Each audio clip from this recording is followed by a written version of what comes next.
ఉమ్మడి ఖమ్మం జిల్లాలోని ప్రజల శ్రేయస్సు కోసం ఆత్మీయ సమ్మేళనం ఏర్పాటు చేస్తానని మాజీ ఎంపీ పొంగులేటి శ్రీనివాసరెడ్డి అన్నారు. పాలేరు సమావేశంలో ఆయన మాట్లాడుతూ తెలంగాణలో కేసీఆర్ 2 పర్యాయాలు అధికారంలో ఉన్న అభివృద్ధి శూన్యమని ధనిక రాష్ట్రమని చెప్పి 5 లక్షల కోట్ల అప్పు చేసిన ఘనత కేసీఆర్కి దక్కుతుందని విమర్శించారు. 2018లో 2 లక్షల రుణమాఫీ చేస్తానని హామీ ఇచ్చారని రుణమాఫీ ఏమైందని ప్రశ్నించారు. తెలంగాణ రాష్ట్రంలో రాబోయే ఎన్నికల్లో అందరూ కొట్టుకుని పోతారని వ్యాఖ్యానించారు. ప్రాణం ఉన్నంత వరకు ప్రతి ఒక్కరు కార్యకర్తను అభిమానులు కాపాడుకుంటానని చెప్పారు. జెండా ఏదైనా ఎజెండా ఒక్కటే అని ఉమ్మడి జిల్లాలో ఎమ్మెల్యే ఎంపీ ఎవరైనా సరే రాబోయే ఎన్నికల్లో కొట్టుకుపోవడం ఖాయమని స్పష్టం చేశారు.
అందరూ కొట్టుకుపోతున్నారు.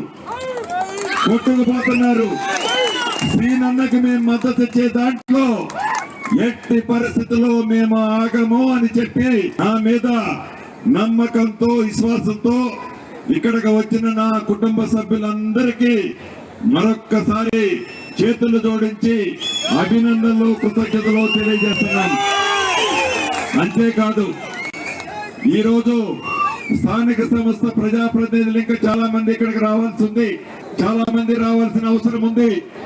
వాళ్ళందరూ వారికి స్థానికంగా ఆ గ్రామ పంచాయతీలో ఇంకా 10 లక్షలు 15 లక్షలు బిల్స్ 2-2.5 సంవత్సరాల నుంచి ఆగున్నాయి. ఆ బిల్స్ ఎక్కడ రావో అని కొంతమంది సర్పంచులు, ఎంపీటీసీలు, జెడ్పీటీసీలు ఈ సమావేశానికి రాలేదు. ఆ తమ్ముళ్ళు, నా ఆడబిడ్డలు ఎవరైతే ప్రజాప్రతినిధులు ఉన్నారో ఈ సమావేశానికి రాకపోయినా వారి ప్రేమ, వారి అభిమానం, వారి ఆత్మంతా శ్రీనన్న దగ్గరే ఉంటది. తప్పకుండా ప్రతి మీటింగ్ లో